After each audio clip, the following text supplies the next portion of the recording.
Cucumber water, good for the blood pressure. What's up, Niner Empire? Well, the schedule is out, and I really, honestly can't get a full gauge of how this schedule breaks down because me, like probably a lot of y'all, don't know what kind of team this Niners are working with. Me personally, I feel we're going to be better offensively. You can't do worse than how Tom Sula and Jeep Christ, or however the hell you say his name, was running shit. Chip Kelly will at least use a lot more creativity on offense, so that's going to be very interesting. What that means for the defense, oh, excuse me. Well, when Chip Kelly was coaching with the Philadelphia Eagles, his defense had a tendency to be on the field a lot. Now, how this translates to us, again, I don't know. Um, there's some uncertainty at quarterback. Is it going to be the Kaepernick show? Is it going to be the Blaine Gabbert show? Will Kaepernick even be on the team? Will he still get traded? So there's a lot that remains to be seen, and then you have to draft. How we have 12 draft picks. How is Trent Baalke going to work his draft magic, especially with that first pick? How we going to go about it? And then we have a lot of young talent, a lot of young unproven talent.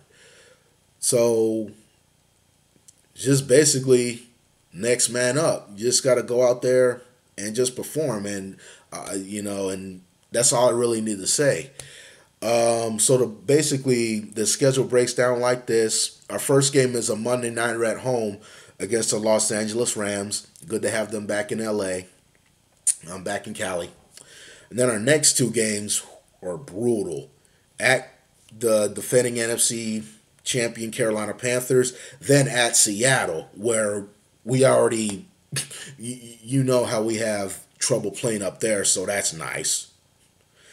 Then our next two games after that, home against our Dallas Cowboys, then home against the Arizona Cardinals, which is a Thursday night game.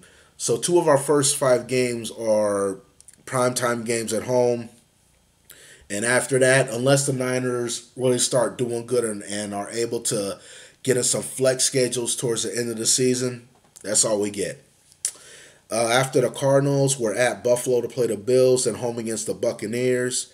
Then we have our bye week. Then we come back home against the New Orleans Saints. Then we go to Arizona to play the Cardinals. Back home to play the New England Patriots. Then after that, four of our next five games will be on the road at the Miami Dolphins, at the Chicago Bears. Then we come home to play the New York Jets. Then at the Atlanta Falcons. And our final road game will be on a Saturday, Christmas Eve, to play the LA Rams, which kind of sucks for me because I was hoping that game wouldn't be around the holiday season. I was really hoping to get down there, but stranger things have happened. And to finish it off, New Year's Day, home against the Seattle Seahawks. So there it is, or right there. I especially think the first five games are very interesting, especially since three of those teams made it to the playoffs last year. So that's pretty much it. Like I said, until I know what we're working with, I can't really break down the schedule other than I'm glad to know where our fate is when we play everybody, where, and so on. So next week, the NFL draft, and I'm pretty sure I'll give you some more of my thoughts on that, but just want to get on here for a few minutes, break down the schedule. So let me know what y'all think. All right, I'll get with y'all next time. Late.